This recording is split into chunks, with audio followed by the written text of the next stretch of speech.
Hey guys, continuing from yesterday, I'm going to do your fat loss tip number 2 for beginners, and also if you just want to take a step back from all the diets and everything else and really change your life, literally change your life.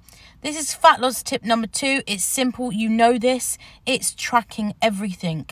Some people just don't want to do that. However, how are you supposed to know how many calories you're consuming? You should really track to begin with, so you get a good idea. You don't have to track forever, but it just lets you know literally how many calories in things. So eventually you can go, right, well, if I'm having about this today, I should be overeating or undereating, or depending on what your goals are. But at the moment, working on fat loss. So it's a really good guide, and it helps you track your protein intake, which should be of a higher amount, which I'll go into. I've done a video on that actually, so you could see a highlighted video here on TikTok. If you're looking from elsewhere, take a look. It might be on my Instagram feed, I can't remember, but track everything, even fluids. Give yourself a milk allowance. Make sure you can scan with these apps as well, so it tells you how many mils. It's just the little things.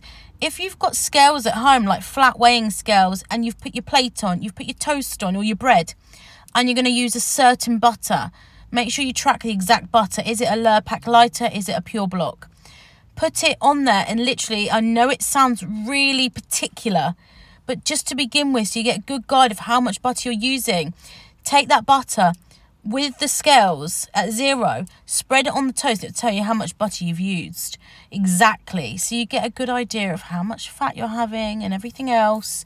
Use things that are easy to measure as well. Things like the Fry Light spray. How many sprays? Like 10 calories a spray or something. Put that in the pan. That reduces down your fat content. Everything. And make sure if you're having chicken, cooked chicken is a different protein and gram amount than raw chicken. And what I mean by that, 'cause you're not going to eat raw, is sometimes you can track it raw and it will say it's this many calories, but once you cook it, it reduces because the water comes out, so it's less. So make sure you're sticking to cooked chicken or raw chicken if you're tracking. So if you track it raw, that's the raw weight. Or cook it and then weigh it. Say like you've got 100 grams of chicken. You've weighed that, it's like 160 calories or something, I don't know, 198 calories. Weigh it when it's cooked, and you know that's how much you've had. It's easier to weigh it cooked, in my opinion.